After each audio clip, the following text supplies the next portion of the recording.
रूप बदलते हैं, नए नए सांचे में ढलते हैं।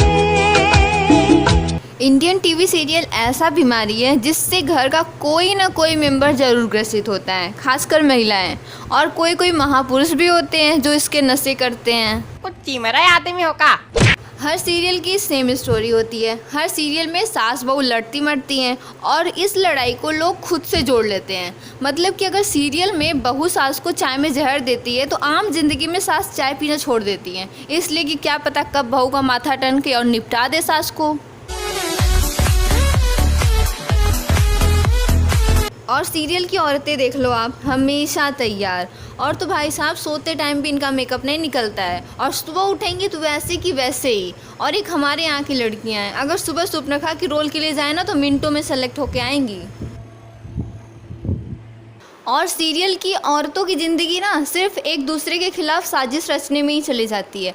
मतलब कि एक औरत दूसरी औरत को सिखा रही होती है कि तीसरी औरत को कैसे फंसाना है। मतलब समझ रहे हो? औरत का चक्कर बाबू भैया, औरत का चक्कर। सीरियल में जो मेल मेंबर होते हैं ना वो एकदम लूल आदमी होते हैं, इनका कोई रोल नहीं होता। ये सिर्फ मस्त सूट बूट पहन के तैयार रहते हैं कि कब धुनताना वाला म्यूज़िक बजे और ये फेस एक्सप्रेशन दे। मतलब कि सिर्फ इन्हें फेस एक्सप्रेशन देने के लिए ही रखा जाता है। इनका ना तो कोई डायलॉग होता है ना कोई रोल होता है, बस ये खड़े रहते हैं।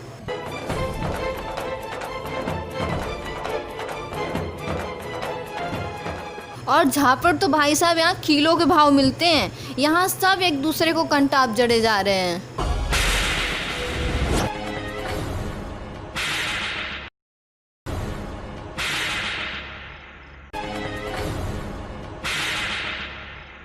ऐसा चाटा पड़ता है ना भाई साहब कि पूरा मुंह सैनिटाइज हो जाता है।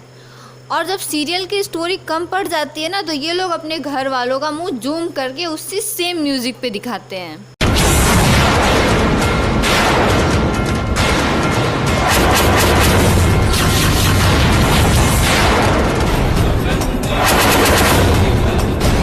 और अगर ज़्यादा ध्यान से देख लो तो दिमाग फेल हो जाएगा। कोकिला, कोकिला, क्या हुआ? ये इतना सारा पानी, आराम से, आराम से। पता नहीं, देखो ना कोकिला, पानी बहे जा रहा था, मैं इसे बंद करने की कोशिश कर रही थी, अपने आप नल टूट गया और ये शावर अपने आप शुरू हो गया।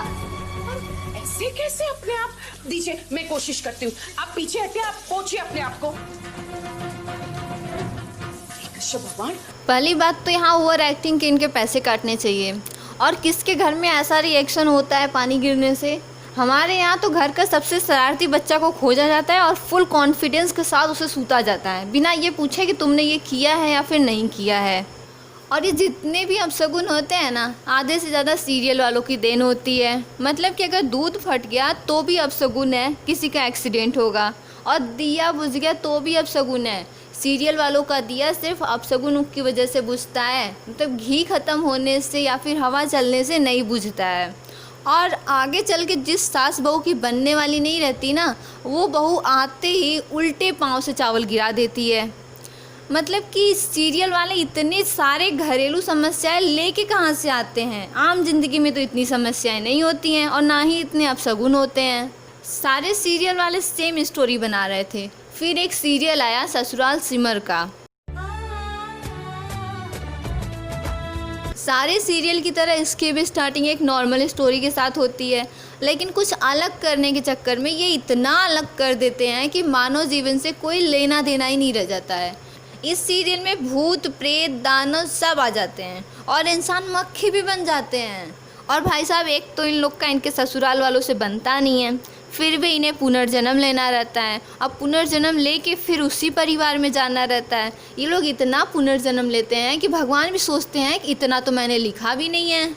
और जिस घर में ज़्यादा सीरियल चलते हैं ना, उस घर के बच्चे भी सास का रोल प्ले कर रहे होते हैं। दिया, तुम्हारी साइंस की किताब नेहा से वापस ली? क्या समझती है वो अपने आप को? मेरे खिलाफ षड्यंत्र रचेगी? दिया, उसका पाला मुझसे पड़ा है और मैं उससे बदला जरूर लूंगी। वो मेरे पंजे से बच नहीं पाएगी। दिया, ये तुम बस देखती जाओ माँ। और देखो यार, सीरियल वाले भी अच्छा बना सकते हैं और अच्छा कर सकते हैं, लेकिन जो हमारे देश की जनता है ना, उसे बस यही सास बहू का ड्रामा ही पसंद आता है। तो बस सीरियल वाले भी चलाए जा रहे हैं। तो यार, सीरियल नाम की इस बीमारी को यहीं पे ख़त्म करते हैं। और अगर वीडियो पसंद आए तो प्लीज़ लाइक करना, शेयर करना और चैनल को सब्सक्राइब करना।